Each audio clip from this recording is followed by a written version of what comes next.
Morning, giving you a glimpse at the finalists for the R.K. Dixon Make My Nonprofit Run Better contest. Joining me is Meredith Peterson, the president of the Rock Island County Historical Society. Good morning, Meredith. Good morning. If people aren't familiar with the Historical Society, tell us a little bit about what you guys do. Okay, our mission statement is to collect, preserve, and share the information about the history of Rock Island County.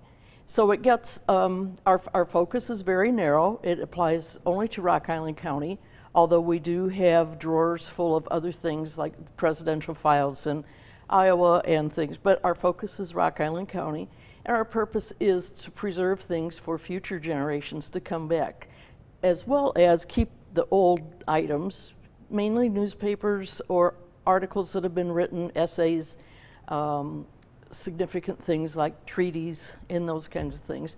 We were founded in 1905, but we grew out of the old pioneers and early settlers group that really just met as a social group. But these were the people that were here in the 1830s and beyond, you know, up till, and then they decided, well, maybe we need to be more formalized and not just rely on the newspapers to collect everything. But consequently, we have city directories that go back to the 1850s. We have the Argus from day one through current. It is a massive thing. And as well as now we've just acquired the morgue from the Dispatch.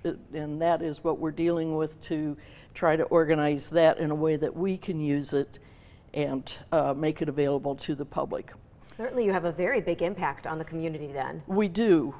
We would like to have a bigger impact. And in thinking about this, the people that come into our brick and mortar location are one thing, and we love those people that come in, but we get 30 to 50 research requests via email monthly, and so if you do the math, that's about 600. Now, we can't answer all those questions, but we try.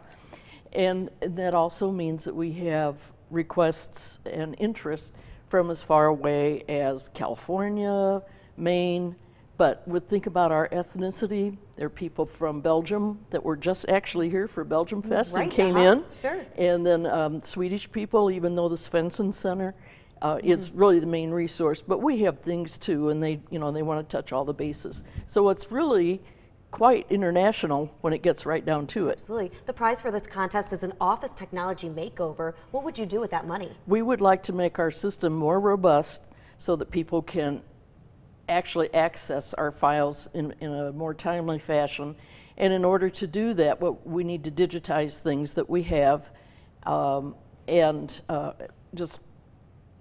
basically make it more available in real time for people. Yeah, right. So that you continue to preserve the history in the future. And then in a smaller format, you know, the newspaper books, you just take your daily newspaper and you put 30 of them together and you bind them up and you try to feel how heavy that is. Yeah, it takes up a lot of space. A lot of space, and so if we get it down to something that's digitized on a computer, or so that we can find things and email it off, or people can find things, maybe we have to work out the logistics on that. But it's just to become much more robust in our service. Great. Meredith, thank you so much for joining us this morning. To learn more about this nonprofit and the R.K. Dixon Make My Nonprofit Run Better contest, go to WQ80.com right now and type R.K. Dixon in the search box.